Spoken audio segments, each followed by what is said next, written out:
රෙදි කෑල්ලක්, පිරිසිදු රෙදි කෑල්ලක්, එහෙම නැත්නම් පිරිසිදු ගෝස් කෑල්ලක්.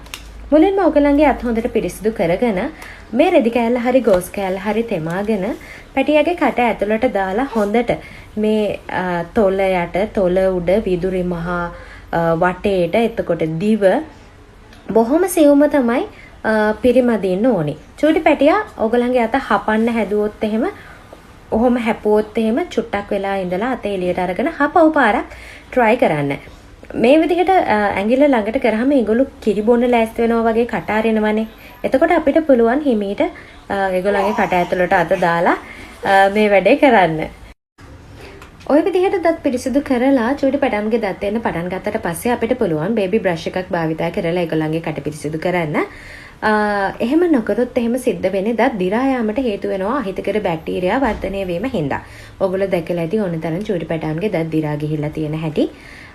ඒක නිසා අපි දැම්මම ඔයගොල්ලෝ කැමති නම් ඉපදුන ගමන්ම උනත් කමක් නැහැ. ඉපදිලා දවස් කිහිපයක් ගියාට පස්සේ උනත් කමක් නැහැ. මාසයක් ගියාට පස්සේ උනත් කමක් නැහැ. දැන් ඉඳන් උනත් කමක් නැහැ. ඔයගලන්ට කැමති වතාවක්, එක වතාවක් හෝ දෙවතාවක් ඒගොල්ලන්ගේ කට පිරිසිදු කරන්න අර වගේ තෙත රෙදි කෑල්ලකින් බොහොම සියුම් විදිහට පිරිසිදු කරන්න පටන් ගන්න ඔයගලන්ට පුළුවන්. ඔයගොල්ලෝ කැමති නම් සිංගප්පූරු දන්ත වෛද්‍ය මධ්‍යස්ථානයේ නිර්දේශ කරලා තියෙනවා චූටි පැටවු අනිවාර්යෙන්ම දතක් ඇවිල්ලා මාස 6කට පස්සේ හරි අවුරුද්දක් වෙනකොට හරි අනිවාර්යෙන්ම ඩෙන්ටල් එකකට එකගෙන යන්න ඕනි කියලා.